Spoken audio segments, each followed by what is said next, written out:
Sonos, changement de direction après la débâcle des applications. Pour commencer, l'entreprise Sonos, c'est quoi? Sonos est une entreprise américaine spécialisée dans la conception et la fabrication de systèmes audio connectés. Fondée en 2002, Sonos est surtout connue pour ses enceintes sans fil de haute qualité qui permettent de diffuser de la musique, des podcasts ou d'autres contenus audio dans plusieurs pièces d'une maison. Les produits Sonos se distinguent par leur design élégant, leur compatibilité avec de nombreux services de streaming, ainsi que leur intégration avec des assistants vocaux comme Alexa et Google Assistant. L'entreprise met l'accent sur une expérience audio immersive et facile à configurer. Sonos a donc licencié son CEO Patrick Spence et son chef de produit Maxime Bouva-Merlin. L'entreprise tire ainsi les conséquences de la débâcle des applications de l'année dernière. 2 membres du personnel ont été en partie responsables du lancement raté. Dans le cadre d'une restructuration, le fabricant de haut-parleurs Sonos a licencié à la fois son CEO Patrick Spence, un peu plus tard, le chef de produit Maxime Bouva-Merlin. Ces changements de personnel font suite à une mise à jour catastrophique de l'application, publiée en mai 2024 et a donné lieu à des critiques massives de la part des utilisateurs.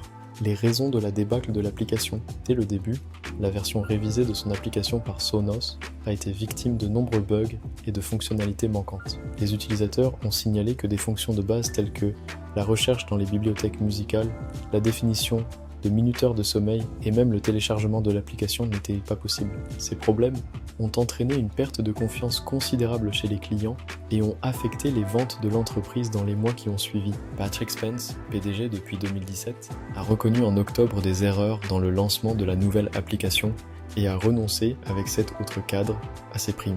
Malgré ces mesures et l'annonce d'un plan d'action global pour remédier aux problèmes, la confiance des clients n'a pas été rétablie. L'action de la société a chuté de plus de 13% depuis le lancement de la mise à jour de l'application et Sonos a prévu une baisse de son chiffre d'affaires allant jusqu'à 22% au premier trimestre 2025. Rien qu'au 4e trimestre de l'année fiscale précédente, Sonos a enregistré une baisse de 16% de son chiffre d'affaires, selon les données fournies. L'entreprise a chiffré entre 20 et 30 millions de dollars le coût de la résolution des problèmes liés à l'application. Licenciement de Patrick Spence et Maxime Bouva-Merlin. 13 janvier 2025, Sonos a annoncé que Patrick Spence quittait son poste de PDG. Il recevra une indemnité de départ de 1875 millions de dollars. Jusqu'en juin 2025, Spence restera conseiller du conseil d'administration de Sonos et recevra 7 500 $ par mois, porte Ars Technica, se référant aux documents de la SEC. À la place, la société a nommé Tom Conrad, un membre du conseil d'administration et ancien PDG de Zero Longevity Science, au poste de directeur général par intérim. Un nouveau PDG devrait être trouvé d'ici février. Jour plus tard, il a été annoncé que le chef de produit Maxime Bouva-Merlin quittait également l'entreprise. D'après la source The Verge, des sources internes indiquent que Bouva-Merlin a joué un rôle déterminant dans la décision de publier la version défectueuse de l'application, un moment où de nombreux bugs étaient encore présents. Cette décision a été prise pour que l'application soit disponible à temps pour le lancement des premiers écouteurs sans fil de Sonos en juin 2024. La restructuration chaotique et la réponse insuffisante aux plaintes des clients ont encore contribué à la perte de réputation de l'entreprise.